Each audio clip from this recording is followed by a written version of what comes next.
KMT is pondering this last ban a little bit, because if they leave enough up, then things are going to jump back towards them. Well, Shyvana was taken. That means Zoro will be locking in that Renekton. So far, he's been farming in the top lane. Let's see if he's going to do more in this game, because farming does not win games. And Olaf has been let through. And looks like it's going to get locked straight in. Renekton being picked over the Olaf, despite the Olaf being a ban and the Renekton not being a ban for most of this. It could just be a ban because NIP doesn't play it. I know Wicked's had a lot of experience against Zoro Zero's top laner, and maybe Hercubot doesn't like it in the jungle, but KMT, they love it. They get two really powerful picks for Renekton, who, even though he has a high win rate so far, isn't considered like god tier right now. Well, the next two picks, will we see an AD carry? Will we see them supports? Will we see a Mumu? Because please no. Unsurprisingly, it's not been banned. Please no. And I'm interested to see how Hercubot's going to go with this one. There's a lot of pressure on him. We talked about the pressure on his Lee shoulders Sin, of being that's caught his out. classic. This is a champion that he does very well on. This is maybe Hercubot falling back to what he knows. Yeah, what is more of an opposite of a Mumu for early game pressure? It's absolutely Lee Sin. And they can do Lantern ganks on this. It just gives Lee Sin like a jungle gym to play on in some of these games. This is their change. I like this. NIP is going to go with a highly mobile team comp. I'd expect their mid laner Nuke Duck to probably pick some type of assassin to roam the map as much as possible, because they're going to need to make plays against this KMT lineup.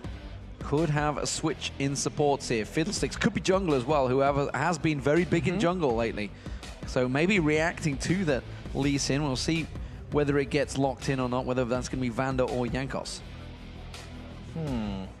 It would be a bit of an odd pick to pick the Fiddle right now. That's the jungler.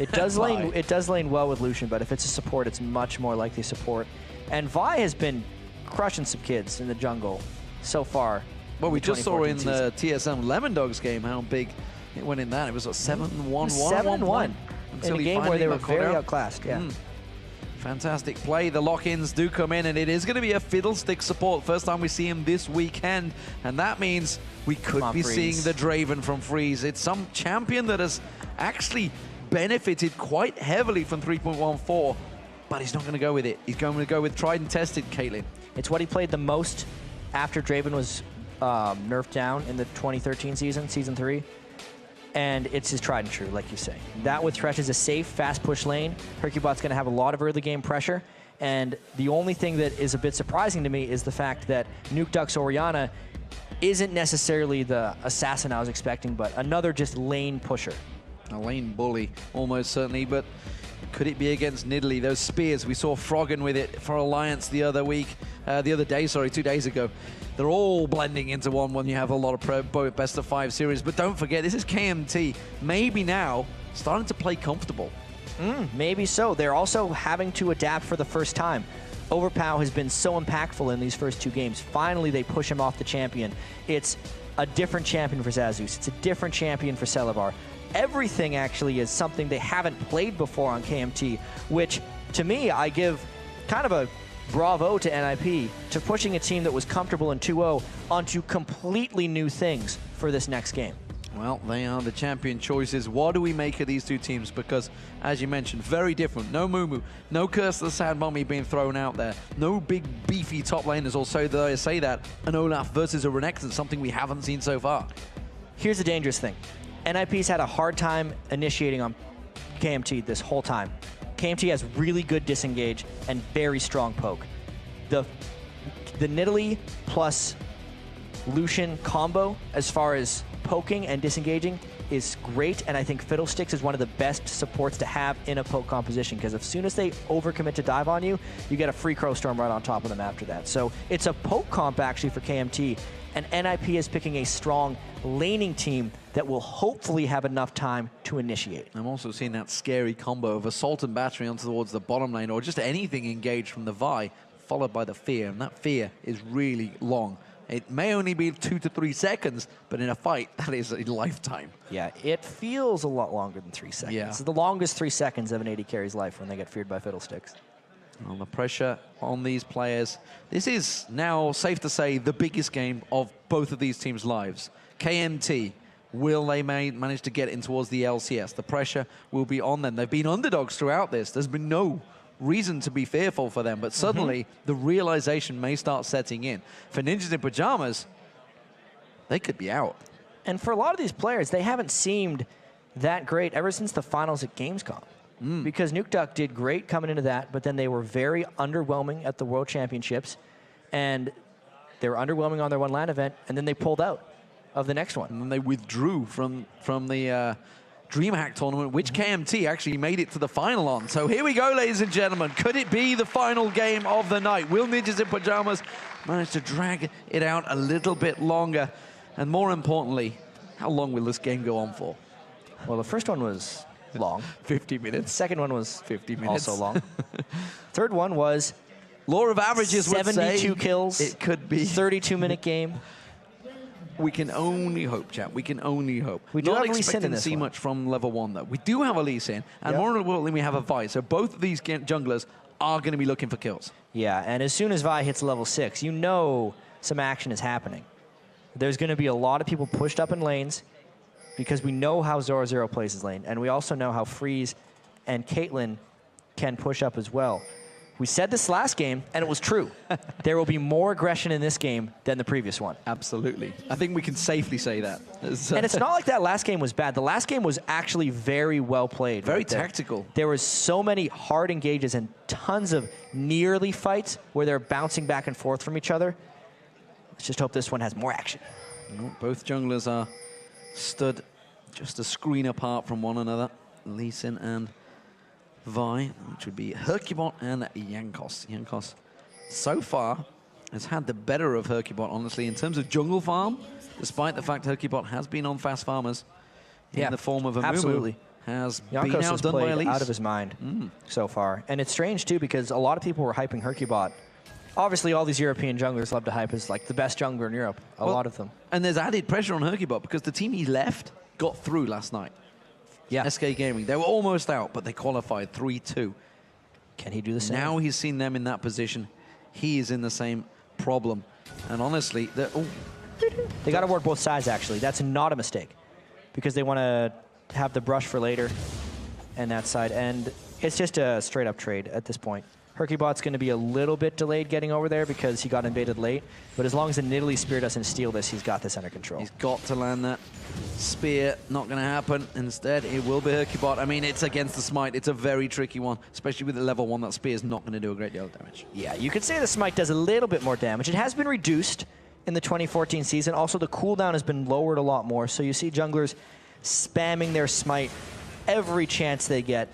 It's actually no longer a good idea to do the Smiteless leash that became super popular in Season 3 because the jungler ends up taking more damage and the Smite's going to be up for the red buff anyway. As you can see, Jankos has Smite for the red buff. So let's look across all the picks and everything that they've taken.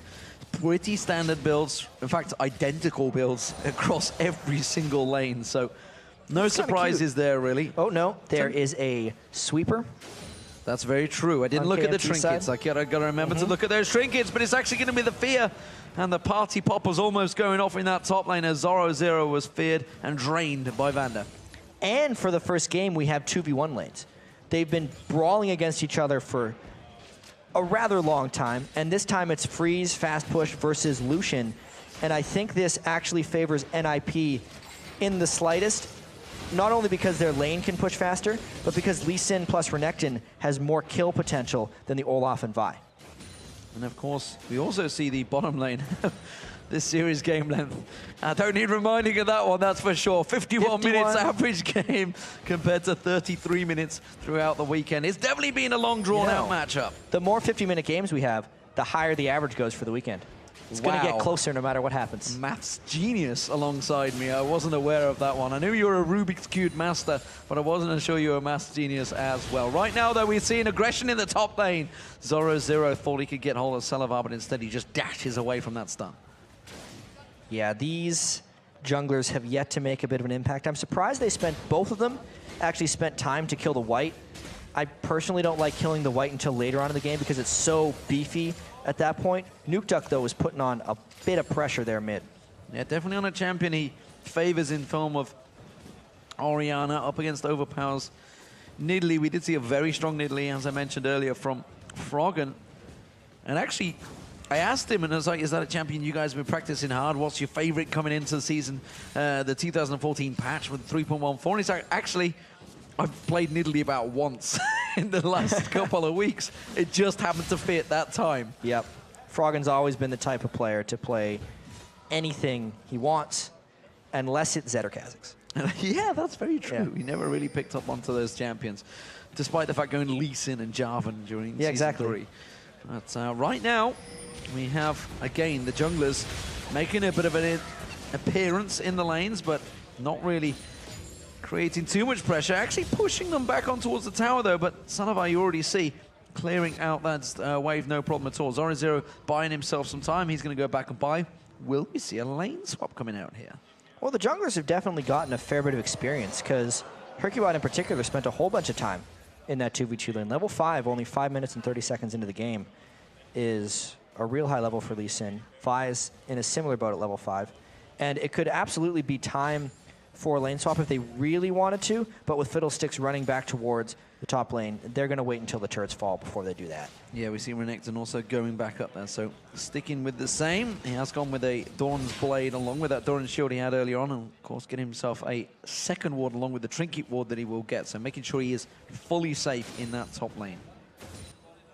Yeah, you can see there's no real fear coming out from these guys. There's a lot of disengage potential for Mithy and Freeze. The only thing they have to worry about is a whole bunch of axes getting landed all at once, but they're not really going to worry about that as long as there's a huge wave of minions in front of the turret, and Zazus is low on mana, so he can land one but not have enough mana for a second. No fear at all from Freeze there. He was stood right next to Jankos, knowing he wasn't really going to get hit, and just continued beating down that turret, taking it to half health now.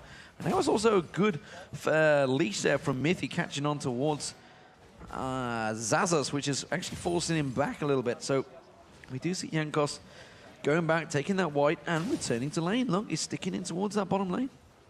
And farm for this game is rather even if you average it out. Like, Zoro is getting denied much more heavily than Zazus is, because Olaf's 1v2 is pretty much always been superior. His axe farming at the turret always helps him get those last few CS. But it's Nukeduck really who's helping out NIP the most by bullying Nidalee early so well. And this time, he's going to have a blue buff, which is a treat for him, because it's no longer Hercubot taking it on a Mumu. Yeah, and like you say, he's managed to get a 15 CS advantage already. Now he's got that blue buff. He's going to keep on shoving it into Overpower. Overpower himself hasn't got a blue buff yet, because, well, Jankos has pretty much been babysitting that bottom lane the entire time. Top lane, though, look at the tower. Taken down to half health as well, so both top and bottom duo lanes are putting a lot of pressure down on towards these turrets, which is why we are seeing the junglers babysitting it. They're not able to go and assist, not able to go looking for those ganks in the bottom lane to help with that duo lane. They're having to try and keep them top laners safe. Well, it's a level 6 Vi now, so the next gank that he uses should have a bigger impact. I don't know if they can get one in before that turret goes down, and the Lantern was there for the retreat right as Olaf came up, so that was very well played by NIP. So first turret of the game for Ninjas in Pyjamas. Could this be the turning point they needed in the last two matches? We see that white going down, and while you can see the difference, half hit points are taking off that top turret. Zoro keeping the farm going as well. They're actually fairly even, just 29 to 32. Olaf will be making moves, I feel, in towards that top, but it could be the Dragon they start off here. Yeah, this looks like they'll be able to sneak it down in time, but Lee Sin's the type of jungler who can actually try for a steal and get out without any danger. They're going to try and maybe steal this when he lands a Q, but they're going to time it off, and he's got to wait a little while before going back. And he can still ward jump in and try a smite steal, though. Waiting for everybody else to come in, not going to land it. He can just safeguard to Nukeduck if he requires. Not even going to bother. Well, once the cooldown's off, there was 4 members of KMT there, and you say not going to bother. But while that was happening, look at the top. Zoro goes straight around, tries to take that red. That could be pretty beneficial for him, getting the red buff. He actually ulted to kill it faster. He's not expecting to fight anybody anytime soon. Well, to be fair, Zoro and Zazas have not really been fighting a great deal, so it's no surprise there. So both red buffs have been taken by Ninjas in Pyjamas, but of course that means the gold still just edged in their favor because they got that bottom turret down earlier on. And I'm still kind of amazed that KMT is up 2-0 in this series. Not because they haven't deserved their wins, but because it was so unexpected coming in. NIP was seemingly a shoo-in for the LCS here, And this would be a monumental upset if they get 3-0'd, because we haven't heard anything like, maybe thinking back to the spring split of 2013, where I think it was against all authority. They had a lot of inner turmoil in their team right before it was happening. NIP's a team that gets along great. You and me were talking to them yesterday. They were very confident coming in. They seem to have done a lot of preparation and research. But KMT, with that 2 weeks that we talked about where no one could really see what they were doing. There were no detectives on the case because they weren't the most known players. No one was really thinking that they were preparing anything amazing. But look at this. Still close in goal. 1 game away. Nothing bad has happened yet in Game 3, much like Games 1 and 2. They very well could sweep this. And there's no pressure, honestly, coming into this one on them because they were expected to win it. There was, but maybe that's pressure they put on themselves. Who knows? Because, well, we do have a pause coming into this one. And, well, we're only 10 minutes gone into this game. As it stands, though, we do see Dave sat there just having discussions with the player to see what exactly is the issue, but the headset has got back on, so hopefully it will be a quick fix. We're just waiting for them to sort themselves out. You can see them on the screen. And we're talking about pressure. The pressure on these guys, this is their career. These guys have been chasing this their whole gaming lives, effectively, because...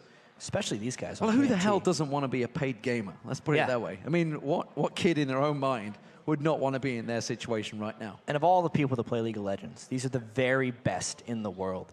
Everyone's watching them because they're so good at League of Legends right now, because it's so entertaining. But you can even see right now, they're sitting in this pause, they're not able to discuss what's going on, and they need to be thinking about kind of their next move in this game, because they, even though it's been slow, it's a mouse have made issue, the first move in a lot of these games previously. Mouse issue. Mouse issue. So that's not that big a deal. You take it out and plug it back in again.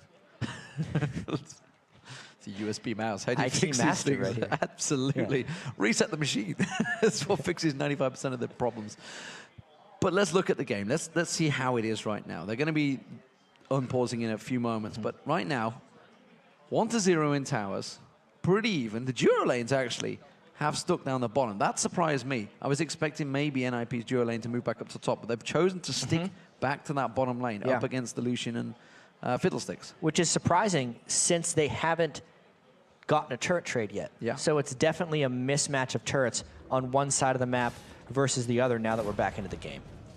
Well, here we go. We're back in there. 10 minutes 40 on the clock. So far, 51-minute average game time. If you guys have been paying attention to this one, you would have seen that it is very much switched up this time around. And look at this. All 5 new players ganks KMT coming out this time around. Lucian sat there. Vander staying well away up on the top lane tri-bush area, along with Jankos, who's trying to sneak into that bush, but he's going to get spotted by a ward. And the safety here is actually if Mithy sits much farther behind Freeze, because it's going to be a substantial amount of lockdown, but they'll only need a split second to click on the lantern if he can get it there. Whereas if Mithy sits in the front, there's no saving him. Instead, they're just going to brute force this one and not do anything. And unsurprisingly, in the top lane, we are seeing Zoro once again between the towers. And this is something he's done all 3 games, but while it puts pressure down, not a great deal so Not enough. far. Well, the thing that might be beneficial for them this game is Lee Sin can join the counter-jungling party as well. Before, it was just Renekton by himself, and he never had assistance when they collapsed on him.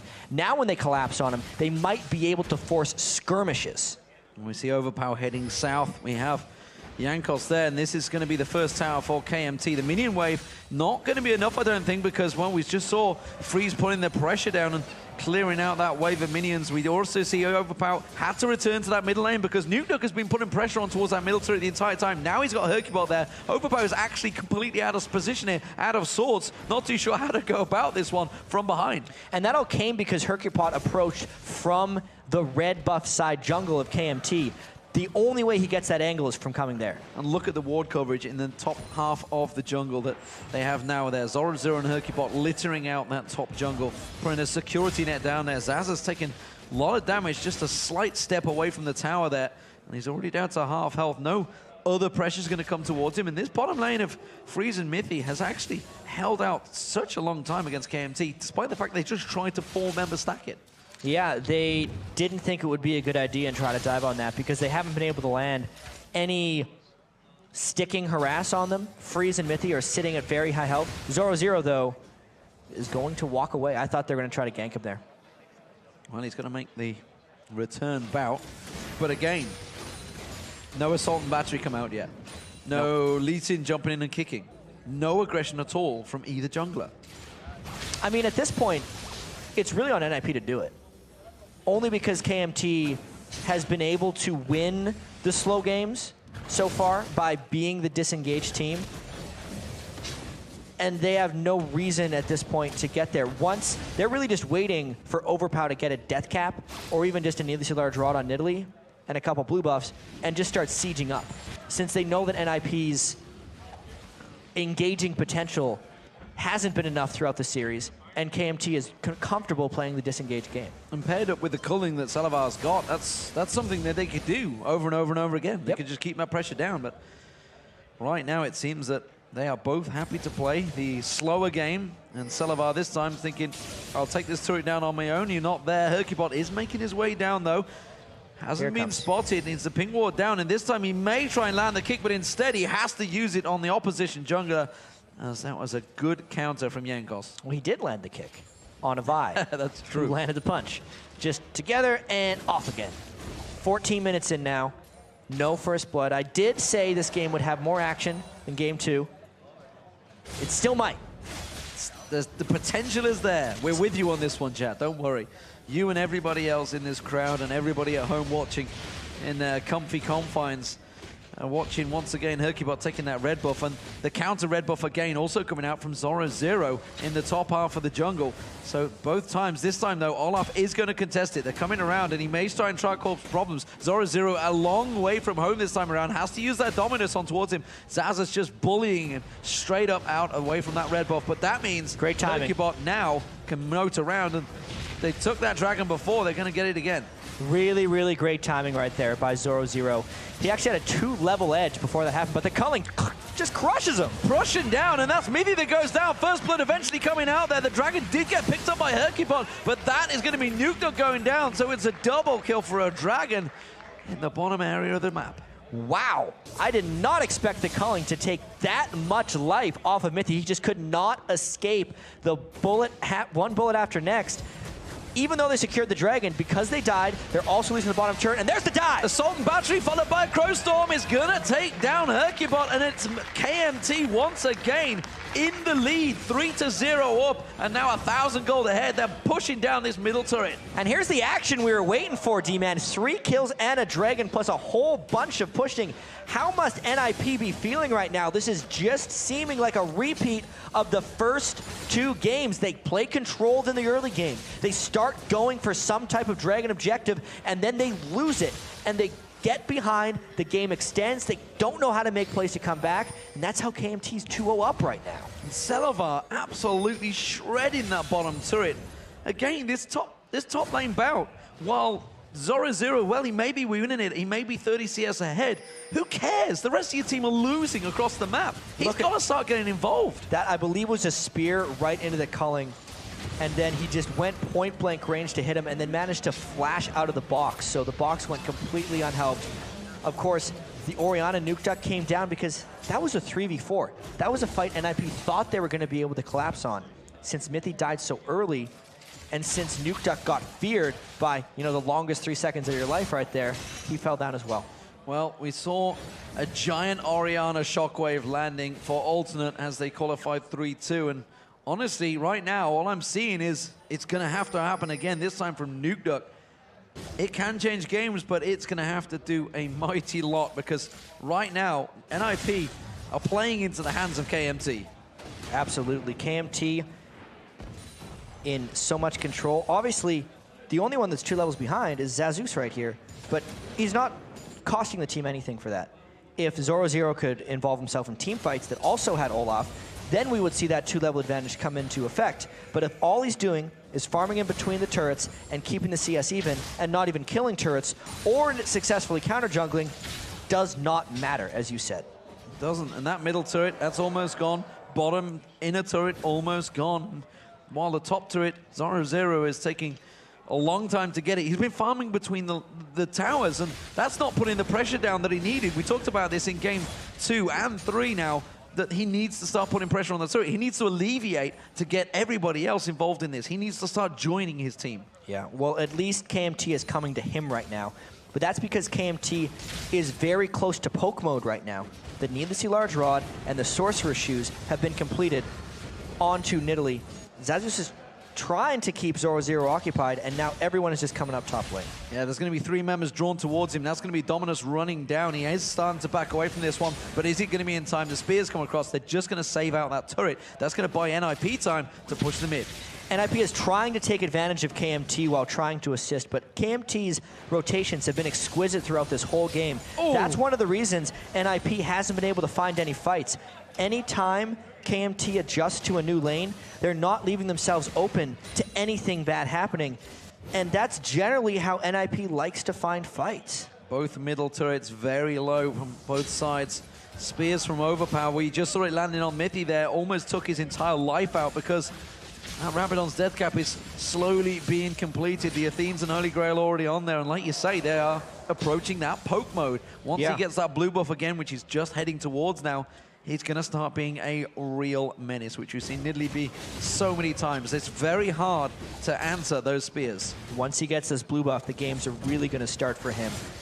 And I'm trying to think back to these 3 games right now, D-Man, and we know that NIP, or at least the 3 of the players that were Lemon Dogs last split, like to play slow, and they try to just make fewer mistakes than the other team. That's kind of what their memo has been? No, that's not it. Motto. Has They been. could have wrote that memo, the motto on a memo. I don't know. Too far. But KMT hasn't made mistakes.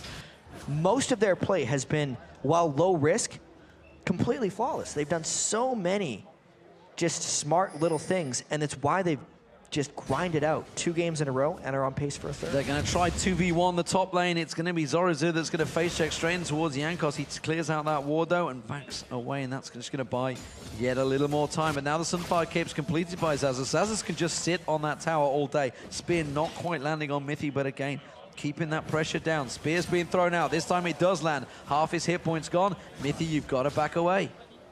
And 0-0 trying to get something on a Zazus, but of course, he has backup. There was no pressure on the mid lane, so as soon as he ran towards it, the mid lane feigned coming up top, saves off Olaf. And while this is all happening, Salavar again back in the bottom lane, continues to keep on pushing that inner turret along the bottom lane. And it is very low, don't forget, because he had some free time on it. Almost as low as those 2 middle turrets. They're just playing the same game. It's a different team composition. This one is more poke-oriented, but they're still keeping pressure, or at least presence, in 3 lanes at a time and keeping NIP contained. 0 kills in 21 minutes for NIP this time. I believe this is the longest they have gone in any of their 3 games without getting kills. Maybe they can control the next dragon, but unless 0-0 comes down to fight, I don't think they can win it. Zazus is up there as well with that Ghost Ragnarok, so he's going to keep him busy even if he tries to make a move for it. However, Jankos is backing off. They don't really have the timing on it set down like they have done the last few times. KMT have been straight onto the dragon in previous matches. This time around, they could both contest. It looks a little bit like 0-0's on autopilot right now. Maybe he's checked out of this because he thinks he's doing his job. He is keeping a level advantage and a farm advantage heavily over Zazus' Olaf. But the team needs him right now, and now he's finally coming mid. He's coming down there. Salavar's also coming across. That's going to be the shockwave. Actually call on towards Vander. He's going to get dropped down. That's the play. This may be the play they needed. The first kill for them. Ace in the Hole's going to come through on towards Salavar. Salavar in all out of position here. He's just been chased into enemy ground, and there's no way he's going to escape it. Has he got the timer, though? Can he run to that tower? Has the time been running long enough? Not too sure it has. That Ace in the Hole landed a moment ago, which is why he's trying to bait his time while this is all happening, though. KMT are closing ground. He's going to turn it back around. Oh! Gibot gets dropped by Salavar, and that is a big mistake by NIP. Salavar pulling the great escape, and now it's right back at KMT. Even though 0-0 came down to get them a kill, it all went wrong when they overchased Salavar, who was a stacked Lucian. And now KMT come around and pick up the dragon. NIP, they get the kill. They chase around. They get pulled a merry dance by KMT. And they pull that advantage back. A turret and a dragon, all in a clean sweep. This is getting closer and closer to the end for NIP right now. And KMT will look fantastic, but just check this out.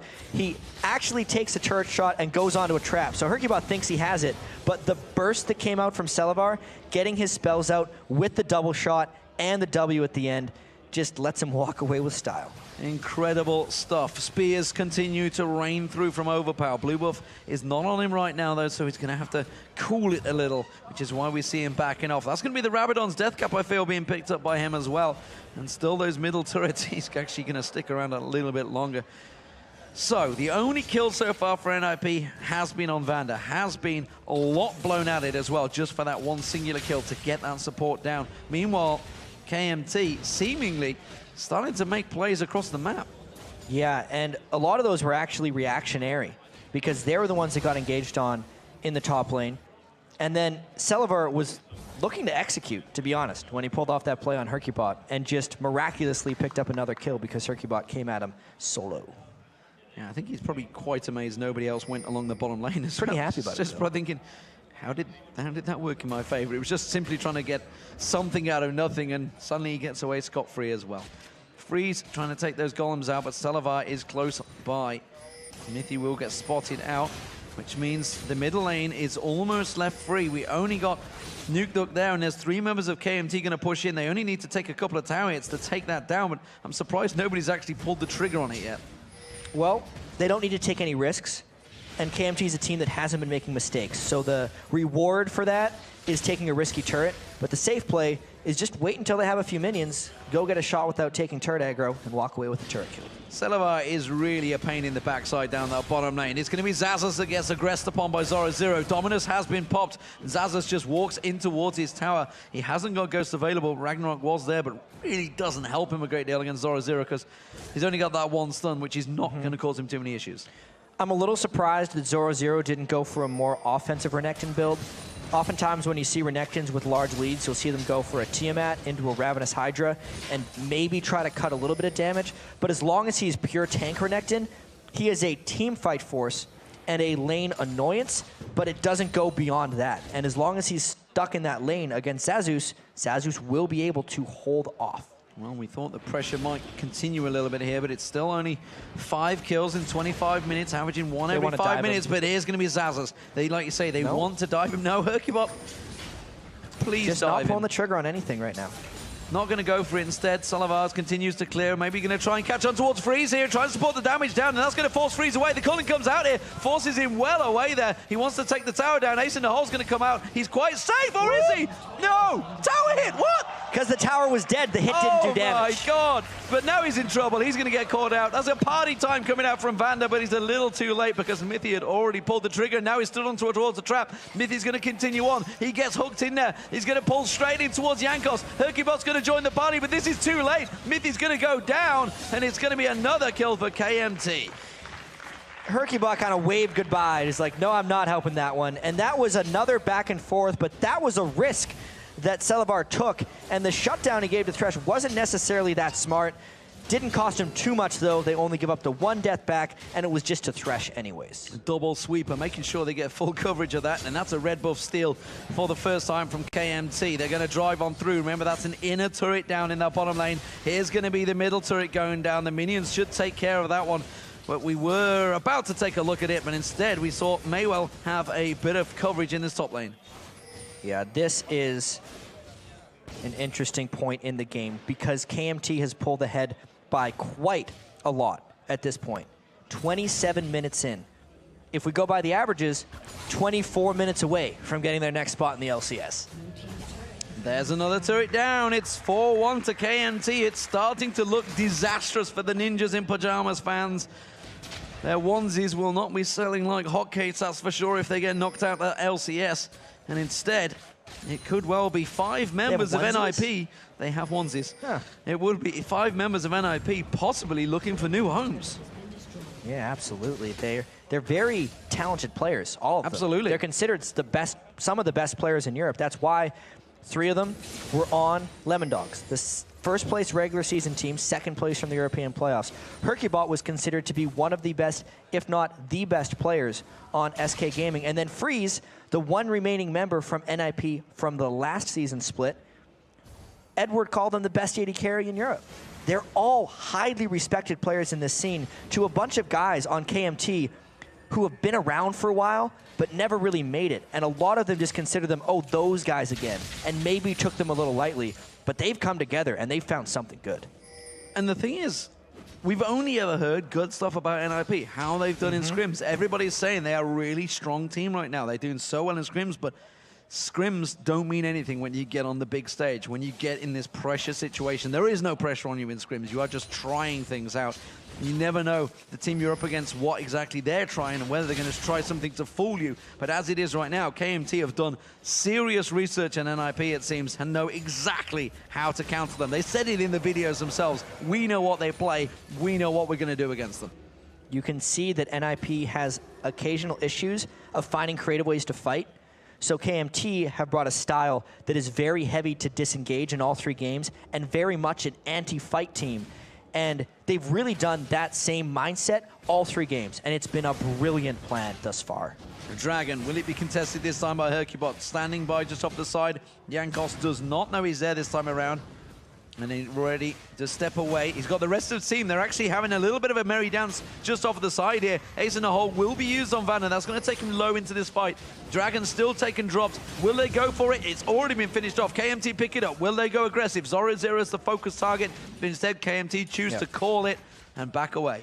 Going aggressive there would not have actually fit with KMT's plan here. I'm actually very surprised NIP didn't rush into the Dragon Pit because a poke team puts themselves at most risk when they put their backs to an objective. And that's actually what KMT would have done there. But they got out of that with the Dragon. So battle won for them, and they're up even more gold now. Zoro0, while all that was happening, did take that top turret down. So they have got 2 turrets now, and that middle turret is actually pretty low. He missed his dash. He missed his dash there. A rare mistake. Very rare, it seems, for Selavar so far, because he's played very well in this series right now. But this middle turret, they're not going to give up on it. Despite the fact it is very low, they are not allowing NIP to get themselves a foothold back in this game. And you can see Overpower really wants to run off and get that blue buff. So they're going to try and sneak that right now before the turret push comes up. And looks like they've done it. Yep, Spear lands, finds its target. This time around, Zoro0 is the one that's backing away as they keep on poking him towards it. Static Shift being put to use there by Freeze as they push on through. Are they going to pull the trigger on that shockwave? Selavar's taken low, but Miffy eats one of those spears, and that's really all it takes for one of these poke teams. Once they land that spear on the support, they have to disengage. And in some regions like Korea, Nidalee is nearly a perma-banned champion. But because there were so many other priorities here, and there's been so many tanks that are being dominant, it didn't seem like the Nidalee spear poke would be that prevalent. It just so happened to be a great pick in this matchup. Uh-oh, that's going to be the top lane wave, and that will be time for NIP to take down that middle turret. That's going to hamper the vision now. Both teams without that middle turret, it's going to mean wards are going to have to get placed deeper. So far, KMT have been the ones being aggressive, though. And now, for the first time, we may see NIP starting to try and shove in there. They did get the first turret of the game, but you can see Dragon Control, 11 of the 17 Dragons have been picked up by KMT in just 3 games. Definite objective control.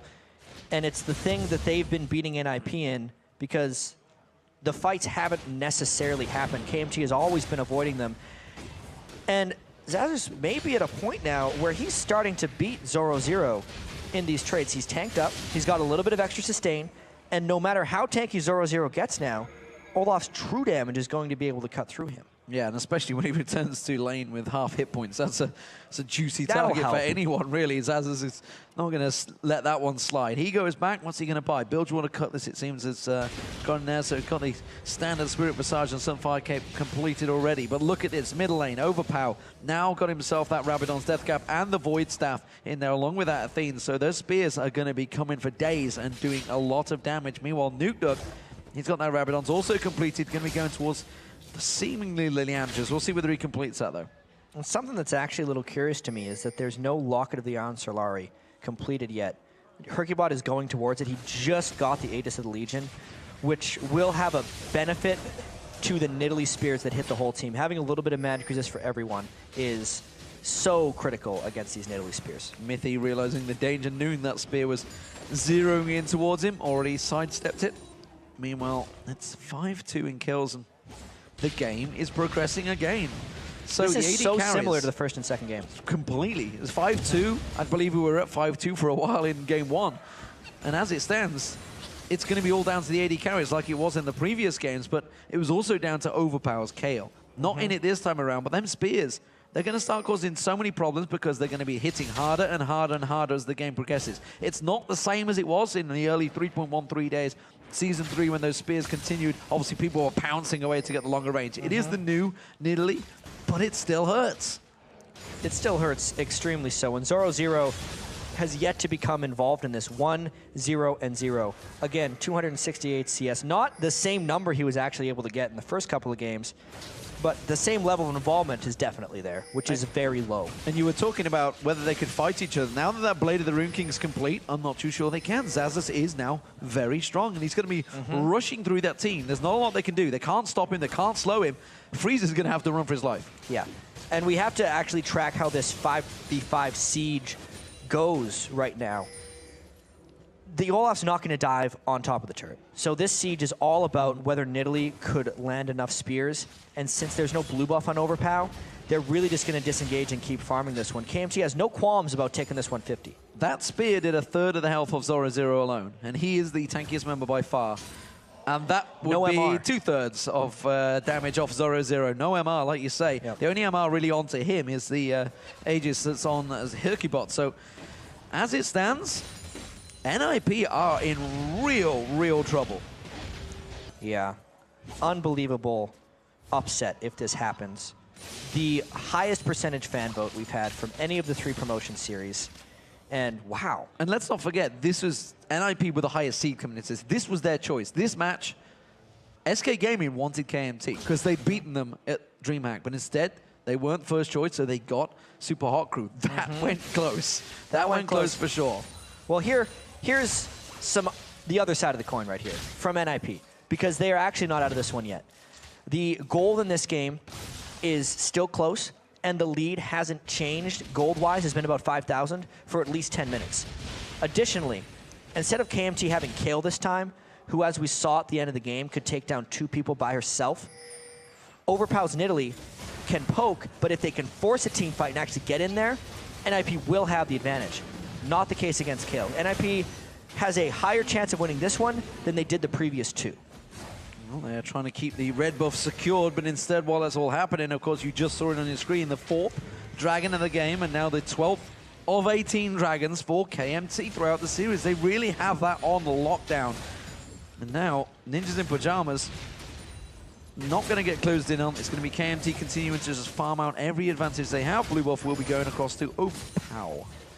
And you can really just tell, though, that KMT crafted a strategy specifically for NIP. This is not how regular challenger teams play. Regular challenger teams have bloody games, especially near the start of a new season. They do crazy aggressive things. They play fast. KMT is doing the opposite of all of those things because they know and knew it would be good against this NIP lineup. Very disciplined performance from them. As tenacious performance, some might say as well. But they are just not really worried. And now actually pushing towards the top lane, pushing towards that Baron. The spear finds Zoro0, chunks another 1,000 hit points away from him. He may well be the strongest member of the team, but have NIP caught them out, or have KMT turned it around? Assault battery on Freeze, tries to get away, the box comes down, but he finally gets dropped by the culling, and that's going to be the 2nd kill. Double kill now, both carries down. KMT can just push straight on the base. It took them 36 minutes, but they found that moment. They knew they had so many more people in that fight, and they will push on this turret, no matter if they have minions or not. They may go for the inhibitor turret as well because they're tanking through this one, no problems at all. Of course, the heals that can come out from from Overpower should be enough, and that means it's going to be Xaxus that's going to tank this one out. He's got plenty of damage in there. That's going to be an inhibitor turret going down. NIP are in desperate times. And they only have 3 people up, but their 2 main damage dealers are down. Clean push through for KMT. What a performance thus far. Serious panic mode now for Ninjas in Pyjamas. They are in almost an unsurmountable position because KMT are just turning and running for Baron. And they're still down 2 people because KMT was so decisive once they started this. There is a potential for a Hercubot steal. He has to try, but KMT can so easily shut him off of this. Surprise party thrown out. Vander chasing down Hercubot. The Baron is not available to smite yet because they're purposely delaying. They've got to stop hitting Baron. They've got to stop hitting it. They've got to back away. They're going to go for Hercubot, and they're still tanking it out here. The Lantern pulls him away. The Baron's low. They're going to try and help him towards it. Will he go? No, he doesn't get it. Hercubot gets taken down, and now they're turning and burning. Can they get on towards Zora Zero? Selavar fancies it, pops the culling. Meanwhile, Nuke chokes a shockwave just off the side, but he gets caught out with his own battery. He's going to get dropped down now. He's in all sorts of trouble. He takes the Lantern once again, flashes away, but look at Selavar. Selavar deep in trouble, but he's got a Guardian Angel, and he saves the down. Now it's the Baron of KMT trying to find their place in the LCS. And they're just going to continue. Double kill by Nidalee. This could be it, D-Man. Well, Ninjas in Pyjamas suddenly turned this game on its head, and KMT drive through their base. It was NIP that were looking, but it was KMT that found them. And this is Ninjas in Pyjamas going out of the LCS. We have ourselves a second new team, ladies and gentlemen. It is KMT. And this game was the fastest and most decisive of the 3. KMT, so much preparation. No one knew what they were going to do coming into this, but did they ever have a plan? I hate to see teams going out, and especially when it's 3 members of a team that finished in first place in the league. Second place overall. They went to the World Championships, 3 of these members, and now they are out of the LCS. The Coke Challenger Series awaits for them, but that's a small commiseration for a team that was flying so high last year. They took a big chance, all switching over to this NIP roster and saying they knew they could requalify, and it has not paid off. That is going to hit them hard. I don't even think it's sunk in right now, just what exactly that is going to mean to them, because Ninjas in Pyjamas, you know, ever since they broke onto the scene, this team in the form of the Copenhagen Wolves originally, they were 0-9 down in the league. Everybody, every fan around the world got behind them to get that first win. It was all about Bjergsen. Bjergsen stepped away. He went to Team Solo Mid. They found themselves a new man in Nuke, you know, the man who finished top of the league. They thought they had the team sorted out, but what an incredible story. KMT in the LCS. This has to be the biggest upset we've ever had in a promotion tournament. Absolutely, by far. A 3-0 clean sweep, unheard of. Of what looked to be the strongest team in the promotion tournament. Got swept. Crazy, crazy stuff. I am actually shocked myself because I had this down as a 3-0 clean sweep for NIP. We thought it was going to happen that way, but did KMT ever have something else planned? I mean, they must feel awesome right now. They must be feeling awesome. Wow. I am blown away by that. Poland, again, you have a representative, and it is the KMT. And look at that. They're standing, getting photos down there. They don't even have the team jerseys set up because KMT is not a sponsored team. So they are certainly going to have a couple of offers coming their way after this one. That is for sure. Because this is a team that's jumped through a number of organizational hoops. Nobody's really stood behind them. Nobody's given them the chance. They created it themselves. I mean, I got to say, everyone on their team performed quite well. That's what happens when you have a 3-0 clean sweep. They only gave up 2 kills in the first and the third game. And then the second game was the only one that was pretty contentious. Like 2 kills to 10. Especially because every other game throughout this weekend has been really high kills. These games have been really bloody. And they found a way to slow things down and just play as smart as possible, which, again, I have to emphasize, that's not what challenger teams do. They play fast, they play aggressive, they're crazy, they make tons of mistakes. Totally opposite. This is just, I am kind of blown away by this. They played a little bit like I want to pull back to what happened in the summer. There was a team that a lot of people hadn't heard of that blew away against All Authority 3-0. And we thought AAA were in disarray. That team was now the Lemon Dogs. That team has just gone out. Effectively. By another, like, surprise 3-0 victor. KMT do the same? Can they come through? You know, we talked about how cocky they were. They were like, we're going to top the league. They did. Yeah. Well, this adds a huge new wrinkle into the next LCS season because we weren't really sure who was going to be coming into this because KMT is just a wild card now. No one is really expecting him to come in like this. No, absolutely. And just think of the round robin, the last game against TCM. TCM are going to be looking at this and thinking, that could have been us. That could have been us. So many pressure, so much pressure, so many things on the line, so many moments in these games turn things around. And honestly, you've got to look at maybe the picks and bans throughout this, and should they have adapted earlier on to the Kale? Should they have maybe even tried to squeeze the Mundo through, try and get something, try and, as a lot of these teams like to call it, let those overpowered champions through and maybe get to them themselves? Here's the thing that I like the most about this, and these guys also played slow at DreamHack as well, but it's totally different strategies, because the 5 champions they played in the final game, which was potentially their most decisive game, they didn't play in the first 2, you know? So it was a complete change, So absolutely, I think Kale shouldn't have been in the second game, but that doesn't mean the result of the series would have changed. Because a 3-0, best of 5s are very decisive when you get 3-0'd, right? So do we look at this and say somebody underperformed? Because I'm not too sure. I mean, it was just a good team synergy. Every time NIP tried to do something, KMT reacted, and they were there. Every time they tried to push a tower, they reacted. Really, the ganks didn't come from either jungler, so you can't even point at that. It did seem like NIP could have done for a bit better game planning, because they seemed like they just kind of walked in with their strategy, their slow plays, like, oh, maybe the game will just win for us. Whereas the game-changing decisions were all made by KMT. NIP could have used a little bit more initiative. And, you know, we talked about during it, they came in at 1:30, they got back to practicing, over-practice, maybe tired themselves out, worn themselves out, should have been fresh the day before. There's so many different things that could have happened, but coulda, woulda, shoulda, maybe, who knows? But KMT